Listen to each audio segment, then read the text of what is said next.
السلام علیکم ورحمۃ اللہ وبرکاتہ۔ سحری کھانا سنت ہے، لیکن اگر کوئی شخص سحری کھائے بغیر ہی روزے کی نیت کر لے تو بھی اس کا روزہ درست ہو جائے گا، البتہ سحری کی برکت سے محروم رہے گا۔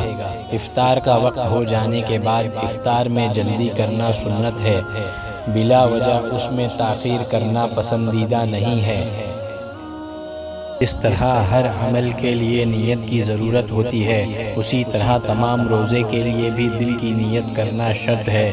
روزے کی نیت یہ ہے کہ اپنے دل میں یہ ارادہ کرے کہ میں اللہ تعالیٰ کی رضا حاصل کرنے کے لیے روزہ رکھتا ہوں۔ زبان سے نیت کے الفاظ کہنا ضروری نہیں ہے، البتہ اگر کوئی کہہ لے تو بہتر ہے۔